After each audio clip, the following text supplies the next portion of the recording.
Helo, fenw yw Hawdd Davies a heddiw dwi'n mynd i coginio cacennau pasg. Felly, dyma'r cynhwysion ar gyfer y cacennau.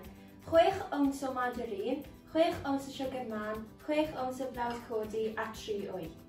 Felly, y cam cyntaf yw i droi'r ffwrn ymlaen i 180 gradd Celsius, fel dwi wedi wneud yn barod, ac ymlaen i wneud y cacennau.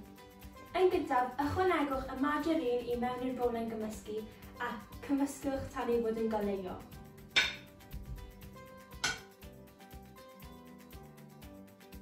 Ar ôl i chi feddalu'r menyn, ychwanegwch y siwgr man i'r gymysgedd a'i gymysgu'n dda.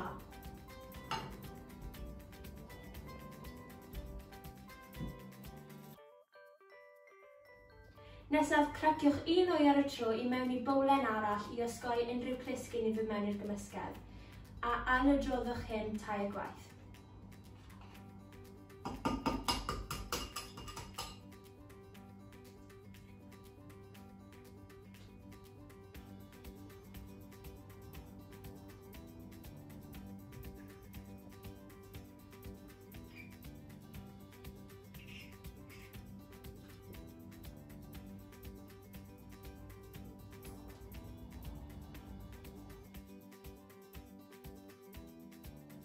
Y cam nesaf fydd i rydyllu y blawd codi i mewn i'r gymysgedd a'i phlygu'n ofalus.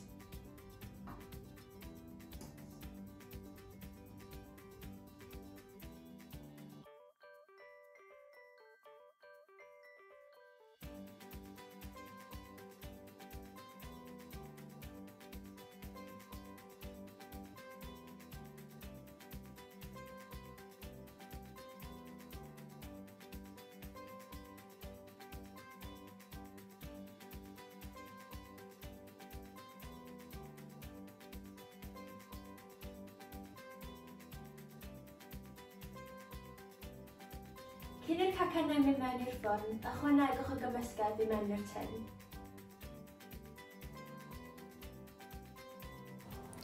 Coginiwch y cacennau yn y ffwrn am tua 17 munud neu tan ei bod wedi tywyllu. Mae'r cacennau wedi coginio ac yn oeri, a nawr mae'n amser i wneud yr eisyn. Y cnwysion bydd angen ar gyfer gwneud yr eisyn bydd 250 gram o fenyn, 500 gram o sugar eisyn a powdr siocled. Yn gyntaf, meddalwch y menyn.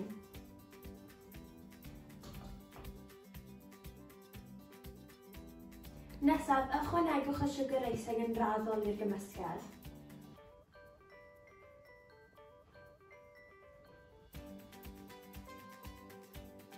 Ar ôl cymysgu, ychwanegwch faint o powdr siocled a dymunwch mwyn cael y lliw cywir. Gan ddefnyddio bag peipio, rhowch yr eisyn i mewn i'r bag. Fi fynd defnyddio cwpan mwyn cael yr eisyn i gyrraedd y gwaelod. Mae'r eisyn yn barod, nawr i addurno'r cacennau.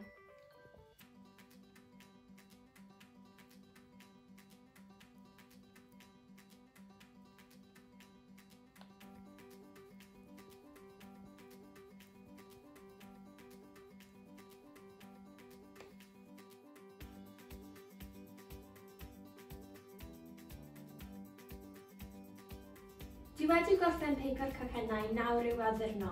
Rwyf wedi dewis mini eggs oherwydd mae'n addas ar gyfer y pasg. Gallwch ddefnyddio unrhyw siocled a dymunwch.